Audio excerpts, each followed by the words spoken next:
indeed, it is a great pleasure and privilege to be here standing before you to make some comments about the bus industry. As Ashok Land has rightly put forth before us, bus is going to be the future. In fact, in a couple of forums, we had a discussion that bus could be driverless buses, could be non-polluting buses, and we can see better of a bus industry. We have a population of 1.25 billion, as we all know. We have, in fact, this is the reported figure of number of buses. Registered buses is 1.6 million buses. We have 4.25 million kilometer of road length. And as mentioned, it is by Dr. Kulwant Singh that it's 32% is urban and the remaining is in rural. And we have to focus, it is going to move to 56% by 2030 into the urban population. So this is the public road transport, how it is going to move in the future. In fact, the Road Transport Act has brought us into being, the Road Transport Act came in 1950, and that's where the SQs came into force. In fact, much before also, as Mr. Bakshi has stated, there were private operators. We don't differ with you, we are all together. The private operators are also in a big number, as I mentioned, for the information of the audience. We have almost more than 15 lakh buses with the private. As Dr. Kulwant Singh has put rightly, it is less than 10% of what we hold today.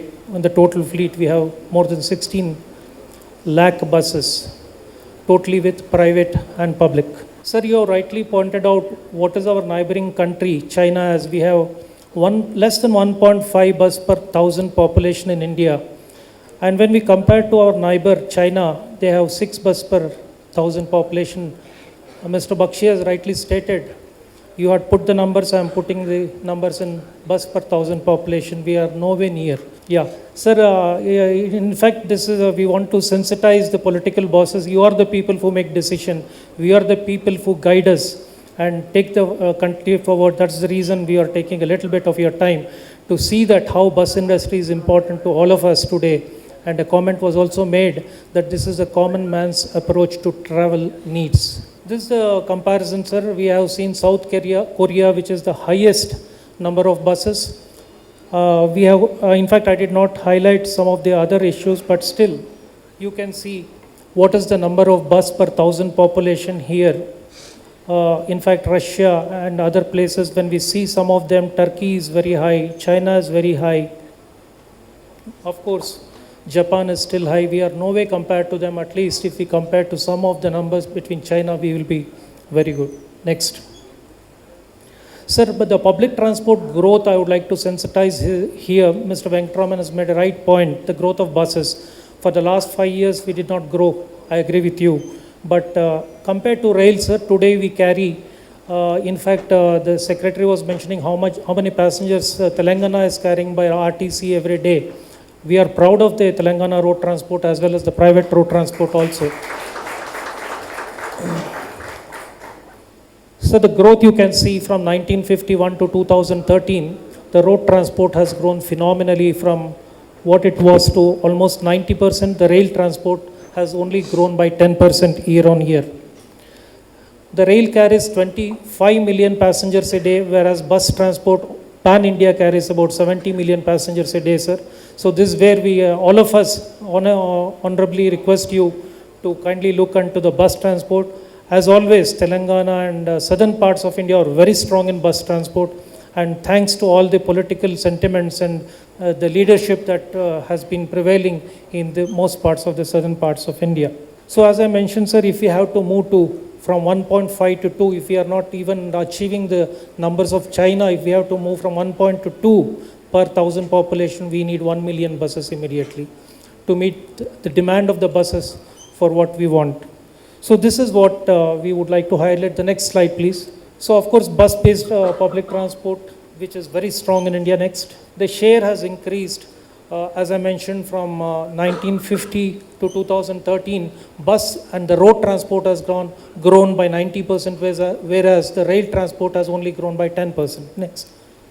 So of course, the vehicular demand has been growing, and the energy efficient means, be it hybrid, be it electric, is going to be the future of the transport needs. Next, please. This is how the urban is going to take over, what is from 32 to almost 56% in the coming days. I'll be closing in the next two slides. Next, please. Of course, in fact, we have touched about the safety and sustainability of road transport. Telangana has made a comment that it is going to be the safest mode. Jammu and Kashmir also made a statement that public transport, be it private also, I think we have very little accidents when it comes to bus transport. Sir, this is the share of accidents when it comes to transport.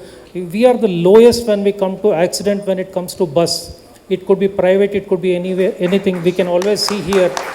You can compare to two-wheeler, you can compare to cars, you can compare to three-wheeler, and we are the lowest. I think this is where we have to sensitize. And in fact, the Secretary Government of India also said that we have to proudly always say in all forums that we carry the largest number of passengers, 70 million passengers per day, sir. Railway is carrying about 23 million passengers per day, and with a very high infrastructure, airlines are carrying less than 500,000 passengers a day, with all the infrastructure available. Next, please. Sir, this is about how efficient we are when carrying the passengers. So this is a very big leap forward and advantage when we talk of the bus industry. Next, please. Sir, this is the cost of constructing an infrastructure project, since you are also a Minister of Industry and also Road. The Honorable Deputy Chief Minister is also here. Sir, this is where we would like to sensitize you, sir. We are also requesting the Government of India, if you can give really a very small part of your infrastructure, we can run a very efficient bus system for the entire country. Sir, cost of a metro rail could be anywhere around 350 to 500 crores per kilometer. The cost of a monorail or a LRT could be around 150 crore per kilometer. The cost of a BRT could be around 7.5 to 10 crore per kilometer. Sir, if we can really run an effective bus system, we say there could be absolutely no cost except the cost of a bus. Sir, this is some of the points we just wanted to highlight and sensitize the Honorable Chief Minister, the political bosses, the industry and the bureaucracy. In fact, we have been sensitizing the government also. I thank you all. Thank you very much for your kind consideration.